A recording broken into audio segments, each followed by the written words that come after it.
GG! Tudo bem? Oi, Aninha. Eu também tô com saudade de você, Tudo bom e GG. Você você? tá em Saudade que eu Floripa? tava de você. Eu não, tô em São Paulo agora, viajando Tem amanhã que para colocar fora. assim, GG em Eu pé. posso colocar o celular Isso, assim ou assim? isso. Assim Você como tá me tá. ouvindo bem? Ó, ok. Oi, Cidinha. Gente, e o calor que tá fazendo aqui, Tô ouvindo GG? bem. Nossa Oi, Senhora, eu tô derretendo. demais, não? GG, eu tava te apresentando aqui, eu Demais, falei, ó, demais. GG dispensa E aí, o que você me apresentações. conta? Mas, GG, fala rapidamente um breve currículo seu para quem não conhece. Opa! Caiu. Caiu, peraí. Oi, Maria. Eu vou ter que segurar aqui. Bom, você já viu que eu não sou muito boa nisso aqui, né? Mas vamos lá. Então, esse ano eu estou fazendo 40 anos de formada em fisioterapia, né? E nesses 40 anos eu me dediquei Uhum. basicamente à terapia manual, né? E ao trabalho de educação somática. Eu comecei fazendo o curso de RPG com o Suchar em 88, porque foi o primeiro curso assim, que teve no Brasil, né? Que trazia conceito novo sobre corpo, de uma forma mais global, né? Então, eu mergulhei nessa metodologia e usei por 5 anos. E depois foram surgindo outras, e aí eu fiz a ginástica holística, fui para a França, fiz a formação lá, por 2 anos consecutivos, mergulhei nesse universo também da educação somática com a ginástica holística. E depois, por último, eu fiz o método Rolf de integração estrutural. E aí eu me encontrei completamente, né? E aí eu estou já Uhum. desde 2000, quase 20 anos, fazendo o trabalho. Então, o pilar profissional meu, ele são dessas 3 formações, né? Tá. Mais da ginástica holística atualmente com o Rolf. E E hoje você trabalha voltada como para o esporte, que é fisioterapeuta a minha paixão, né? da equipe brasileira de ginástica artística, certo?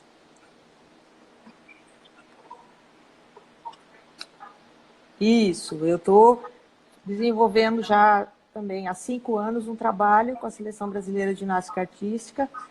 No ciclo anterior foi só com o masculino e também tinha uma missão assim particular com o atleta Arthur Zanetti, né?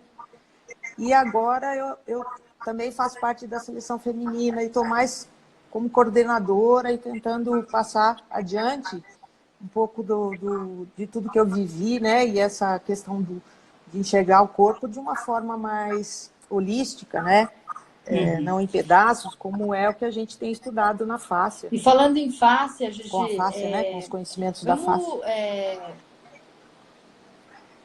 É. Olha, fala nisso, entrou o Ah, que Franklin aí, legal! ele é o Bem-vindo, biomecânico da Franklin. nossa equipe. E aí, GG, então falando em fáscia, vamos falar sobre o toque, né? Como é que o toque, quais tipos de toque nós temos, né? E o que ele vai acessar? Por exemplo, um toque superficial, um toque mais profundo. Vamos começar por aí?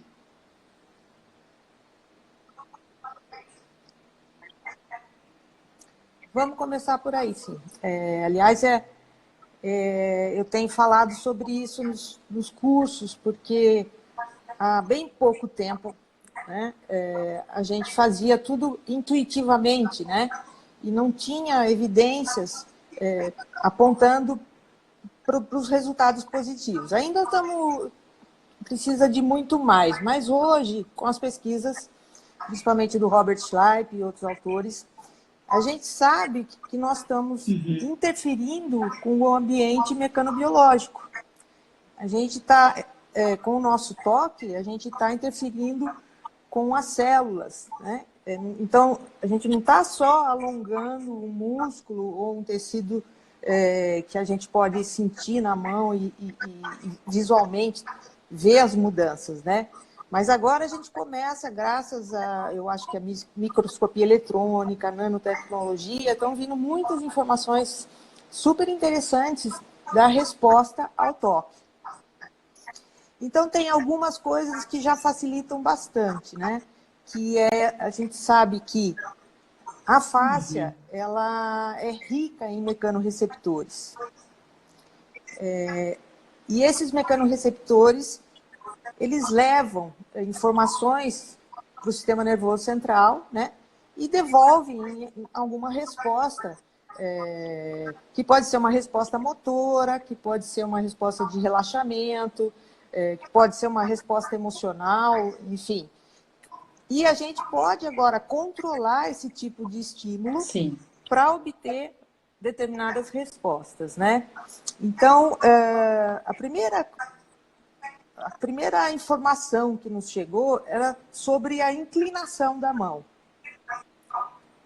Ou seja, o tecido facial, ele responde à pressão, né? Nosso trabalho, quando a gente toca, a gente está fazendo uma pressão nesse tecido, a gente está deformando esse tecido. Ele responde melhor se a nossa mão estiver de forma tangencial e não perpendicular. Então, isso já nos ajudou bastante, porque a gente sabe que essa forma de tocar tangencial, ela consegue uma resposta do sistema nervoso autonômico.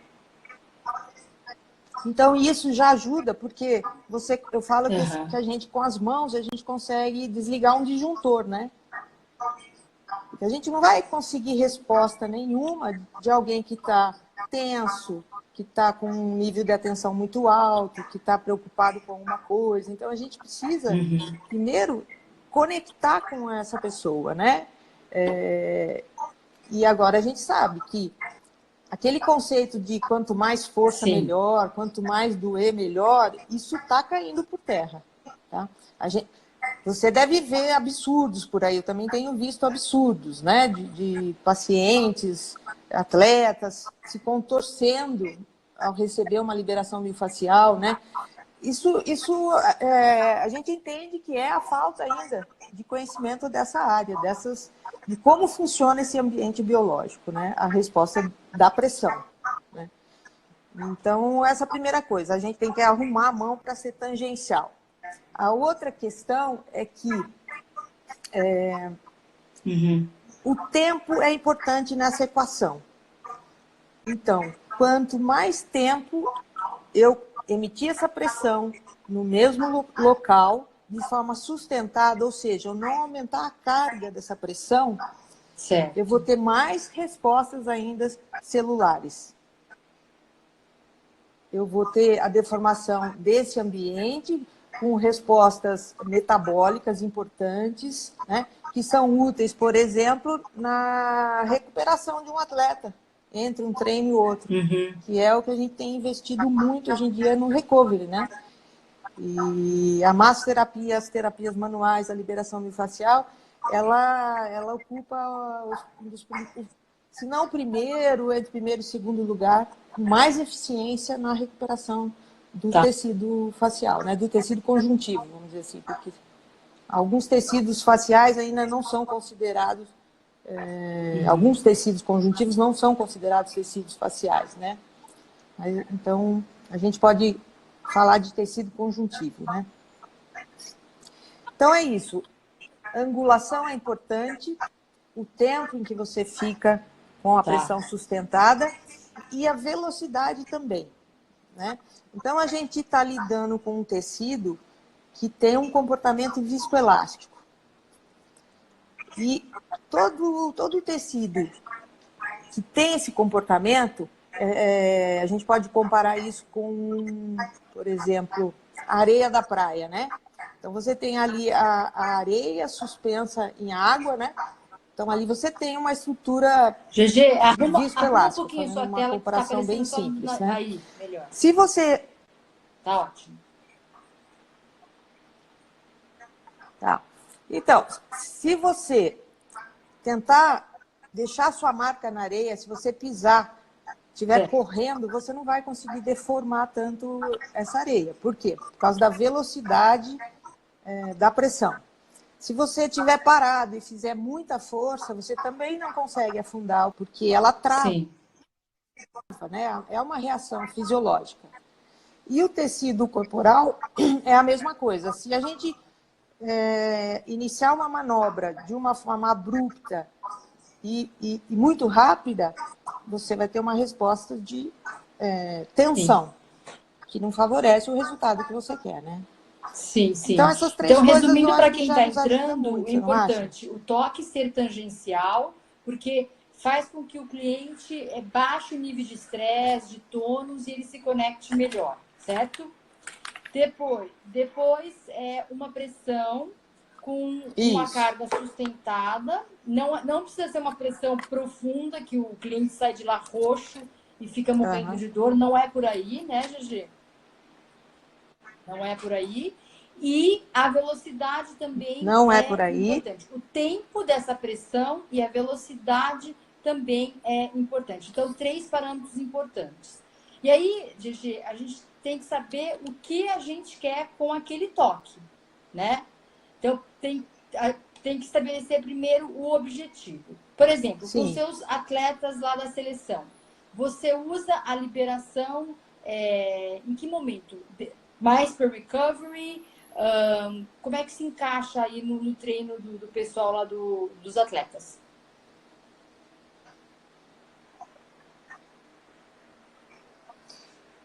Bom, com os atletas, como eu falei, um dos objetivos é o recovery. Então, esse trabalho é feito pós-treino, tá? Os atletas saem do treinamento, eles têm 2 períodos de treino, tem muito pouco tempo para se recuperar, né? Aliás, você Sim. mandou para mim um artigo hoje, ou ontem, não me lembro, que fala justamente do efeito positivo no tecido, né? Sim, foi hoje. Em relação à apoptose dos fibroblastos. Então, você vê 8 horas de lesões por esforço repetitivo, que é o que acontece com os atletas.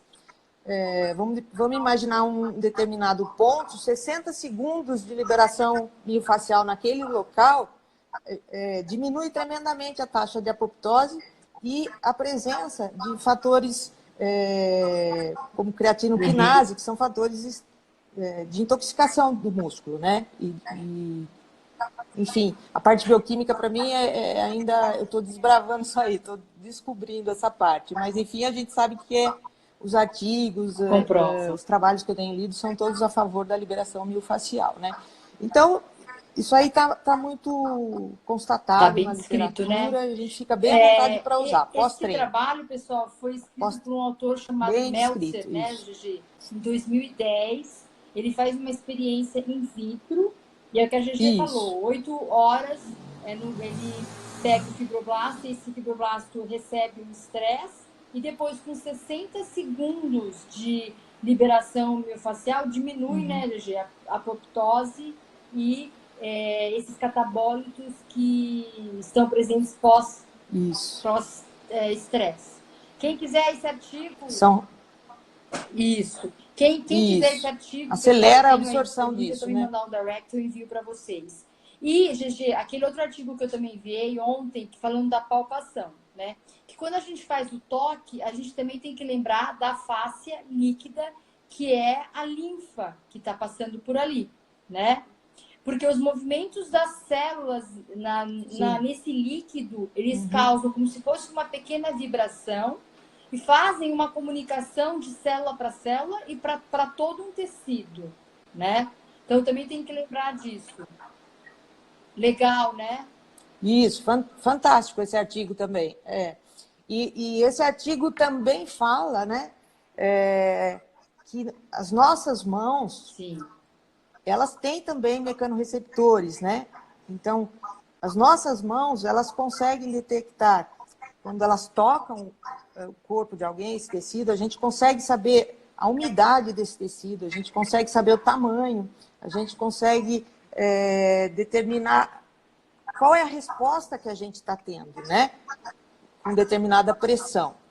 E é interessante que ele fala também que essas informações que nós, terapeutas, estamos tendo, essa experiência que a gente tem, a demais. gente armazena isso no córtex cerebral.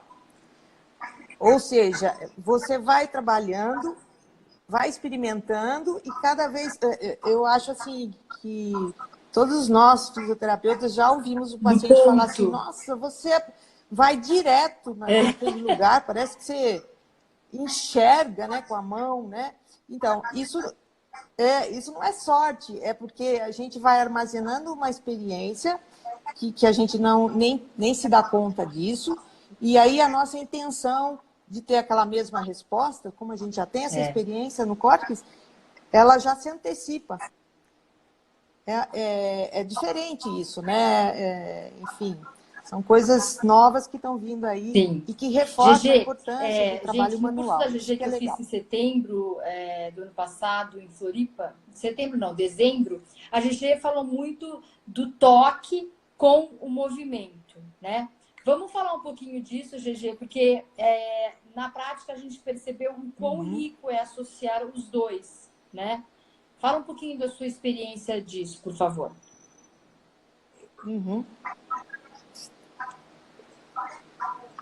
Tá, então antes a gente precisa só lembrar um pouquinho sobre a anatomia da fáscia, né?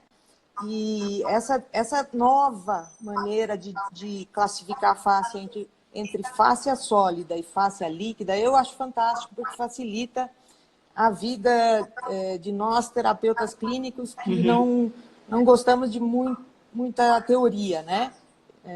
A gente fica horas no consultório trabalhando e o nosso entendimento ele é mais perceptível, né, do que racional. Então, eu gosto muito dessa divisão, fáscia sólida e fáscia líquida. A fáscia sólida seria toda a parte fibrosa do nosso tecido conjuntivo, nosso esqueleto fibroso, né? Colágeno, elastina, todas as fibras. A fáscia líquida, como você falou, é toda a parte fluida. Então, o plasma sanguíneo, a linfa, água, né, que está circulando lá, e proteínas que lubrificam, que tornam todos esses líquidos um pouco como se fosse um gel lubrificante, né? Que são as glicosaminoglicanas. Então, a perfusão de todos esses líquidos, essa água, como o Bianfé falava, né, que é uma água livre, ela tem que circular em todas as instâncias do corpo, né? Mais ou menos dependendo da região. Então, a cada camada facial, você tem uma camada que é mais gelatinosa, que é justamente para permitir todas as ações metabólicas importantes, toda a transmissão de força entre as camadas musculares, né? Enfim, se nós não tivermos a fluidez desse líquido, essa circulação, ressecado, a gente vira duro, né? um esqueleto sem vida, né?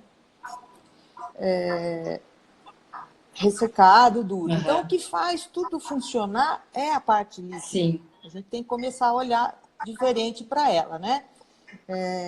E o trabalho manual, qual é o poder do trabalho manual? É justamente restaurar a circulação desses fluidos.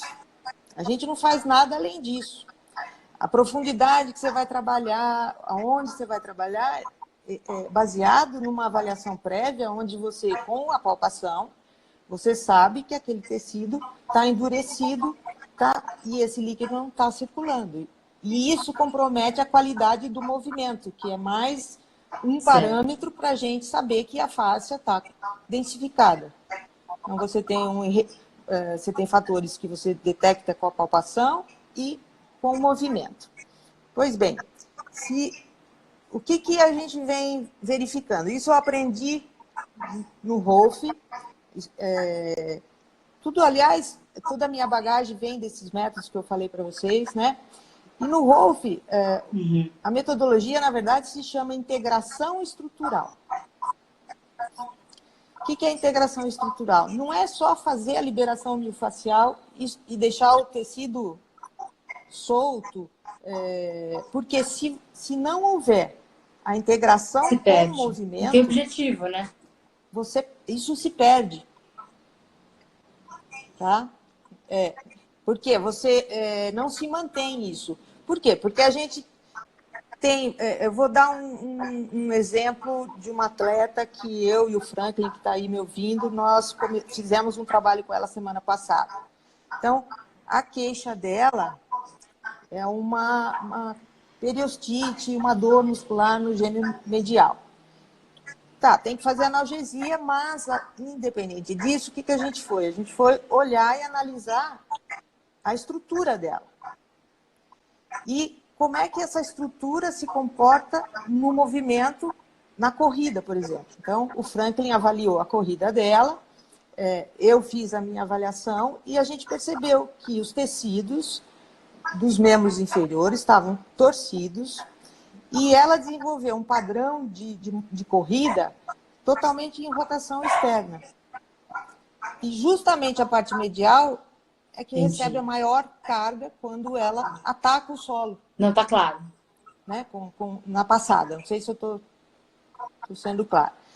Então, a gente iniciou um trabalho com essa menina, que não é só ficar tirando a dor, porque isso não é a minha filosofia, né? Aí eu faço o trabalho de Rolf com ela, eu faço a liberação miofascial e depois eu faço uma parte educativa de movimento, porque o córtex dessa menina precisa ter a experiência do movimento alinhado. Ele perdeu isso. De tanto funcionar de forma desalinhada, ele perdeu. Então, eu faço o beabá, vamos dizer assim, do movimento, né? Da reeducação sensório-motora, e aí entra o Franklin, que é biomecânico, com a parte da correção da corrida mesmo, que é uma parte mais específica do treinamento, né? E a gente já, com 2 dias de trabalho, a gente já começou a perceber uma pequena diferença na pisada, ele fez vários testes, e ela referiu, não diminuição de dor ainda, mas ela sentiu, olha, eu estou correndo diferente, né? Ela percebeu isso. Então, eu falei tudo isso para quê? Para dizer que só a liberação miofascial, se a gente só trabalhar com a liberação miofascial, você tem uma ferramenta muito poderosa para a parte de recuperação, né? Você pode ter outros benefícios, como drenagem linfática. Você Olá, pode, Ângela. Oi, Ângela. E aí, companheira? Então, não é que você só fazer a liberação miofascial não seja válido. Você pode fazer, por exemplo, como uma ferramenta analgésica, que funciona muito bem. Você faz sobre aquela região que você acha que tem necessidade. Mas quando a gente fala em performance, reeducação do movimento, então, aí a gente precisa entrar com o movimento. Tão importante quanto liberar para mudar o padrão reeducar o movimento, de trazer movimento. para um padrão alinhado e mais normal, né, Gigi? Sim. A Aida Rolf falava que nós temos a tendência nossa de ter corpos randômicos, desorganizados. E aí o corpo vai ficando assim, a perna não conversa com a coxa não conversa com o quadril, você tem torções pelo corpo que faz a desintegração dessa estrutura. E aí o trabalho de integração visa tornar o corpo como um corpo, uma estrutura harmônica, única, global, né? holística, funcionando Eu lembro que dessa no seu forma, curso, né? GG, você se atentou muito para que a gente observasse os volumes, lembra? Né? Sim, porque eu já estava chamando a atenção para esse novo modelo de classificação, né? Para a gente, quando olhar para um corpo, a gente vê justamente a face líquida, né? Nós fomos educados, através da anatomia, a enxergar músculos, né? Então, tá balançando muito aqui, porque eu não estou conseguindo segurar o celular. Inclusive, lá em Berlim, a gente viu o pessoal falar muito de face líquida, né? O sistema linfático, e a importância de quando você acessa esse sistema linfático, você está potencializando o sistema imunológico. Então, todo mundo conversa com todo mundo, né? A fáscia, ela tem esse Sim. poder de realmente integrar tudo isso e a gente não pode Sim. negligenciar essa parte líquida. Sim, sim. Jamais, cada vez mais, Ô, né? GG, E a gente precisa começar a bater, insistir exatamente. com essa Porque tem questão de muita que gente menos é ainda. mais, né? A gente precisa conscientizar isso. Muita gente fazendo Não, e muita tem muito força paciente que acha que o certo é com e muita machucando, né? força. Que se fizer mais suave, não está fazendo nada, né? E não é Sim, por aí, né? sim. Não é. Ao invés de usar força, vamos usar a angulação certa, Tempo, a carga de a pressão correta, velocidade o certa. tempo a nosso favor, né? E que tudo vai, Tá. GG, esse e lá equilíbrio com os vai seus acontecer. atletas, né? Os atletas de alto rendimento, o que difere mais de um indivíduo que não é um atleta de alto rendimento? Tem diferença na fáscia deles?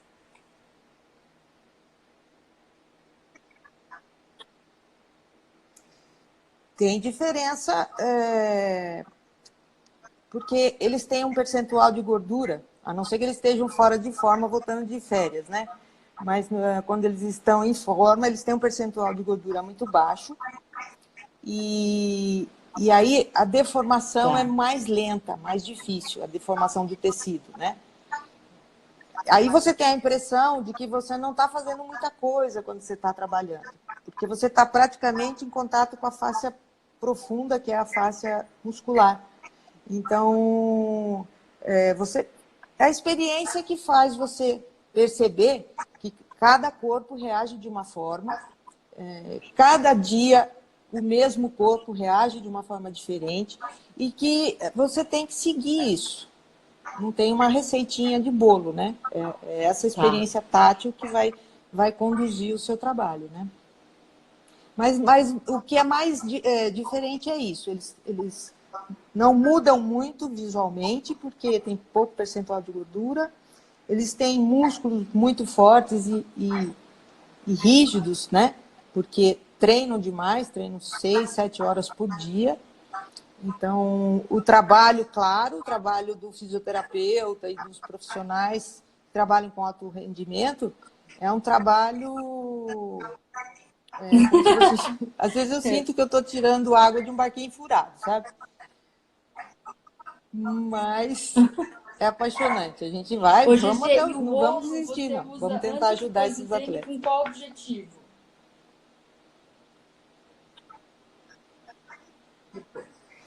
Tá. Eu uso antes e depois do treino, tá? Então, assim, antes, com um tempo de aplicação menor e um ritmo mais de aquecimento, né? Porque você está preparando a parte metabólica, justamente, o aquecimento, o aporte sanguíneo para os músculos, a parte proprioceptiva, então você faz um tempo menor. Eu aplico dessa forma.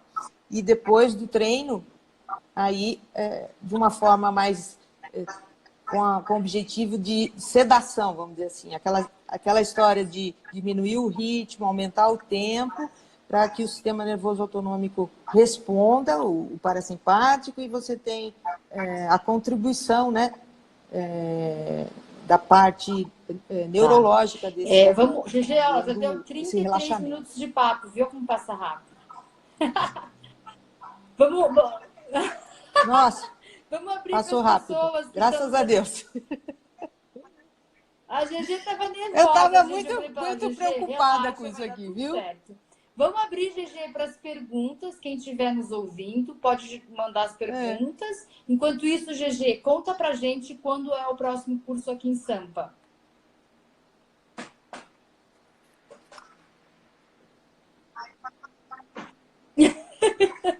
Aonde as Para pessoas falar a podem verdade, eu não buscar sei. as informações?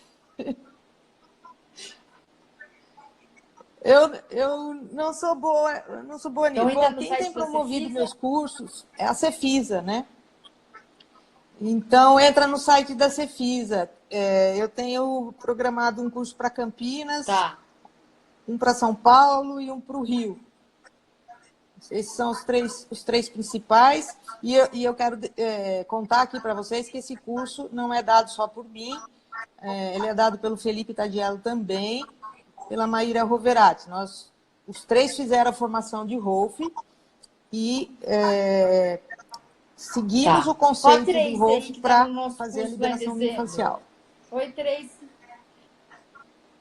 Oi, Tracy. Foi ótimo. Adoramos. Aliás, foi muito legal aquele curso, né? Fala pra gente do seu congresso em novembro também, de fáscia, aqui em São Paulo. Então, menina, eu, Felipe e a Mar, nós estamos ajudando a organizar um simpósio, né? De estudos da fáscia. 1º e 2 de novembro, que vai acontecer em São Paulo. Primeiro, né? 1 e 2 de novembro. Isso, em São Paulo. E aí vai ter profissionais de alto nível como a Ana Otsubo, vai ter o Marcos Rosman, todos os amigos. E também conseguimos trazer, né, o Marcos, que vai ministrar um workshop e falar sobre o treinamento facial, que tem tudo a ver com esporte, né? Eu já fiz o curso dele, e quero fazer de novo, né? E vão ter outros, nós estamos tentando a presença, pelo menos online, do Schleip e do John Shark, que foi você que me ajudou a entrar em contato com ele, né? Então, eu acho que vai ser muito rico. Vão ter amigos que vão falar sobre temas novos, novas abordagens de face, como a ginástica holística. Vamos ter o Wagner falando da parte de avaliação através do ultrassom. O Wagner vai estar em São Paulo dia 15. Enfim, vai ser bem legal. 16 e 17 de fevereiro, dando o curso de ultrassonografia e fáscia. GG, e as informações sobre o simpósio também no site da Cefisa? Tá.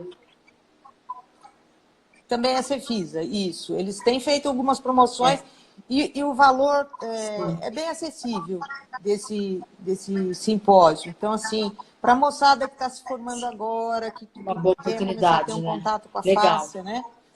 Vai ser muito bacana. Uma boa oportunidade para ingressar, porque os outros congressos, você sabe, a gente tem que ir fora do país, né? Chegando. Agora que as coisas estão... Nós temos ótimos profissionais, pesquisadores de face aqui, que estão começando a organizar também eventos, então vai ficar mais fácil. Quando é o curso, ela não se lembra, Tracy, mas está no site da Cefisa. Tá, acho que não tem perguntas. Então, pessoal, olha só, os artigos que eu e a GG citamos aqui, os 2 artigos, um é da palpação, que foi publicado em janeiro de 2018, e é bem legal esse artigo, né, GG? E o outro, que é do Meltzer, foi publicado em 2010. Se vocês quiserem, eu envio para vocês, só me mandar um direct. GG, super obrigada. Viu como foi tranquilo? Foi tranquilo, não foi? Foi mais... Eu que agradeço. Da próxima vez, GG, a gente vai fazer com pipoca, tá? Faltou. O meu negocinho da pipoca queimou, GG. Faltou pipoca. Ana, foi um prazer. Imagina, eu que sou sua fã, eu sou sua fã de carteirinha. Você é uma profissional e tanto. Vamos. Obrigada, GG. Falar o que é verdade. Então, muito obrigada pela oportunidade. Beijo. Super obrigada. Eu também. Obrigada, pessoal, por nos assistir. Tá bom, até mais. beijo. Tchau. Beijo.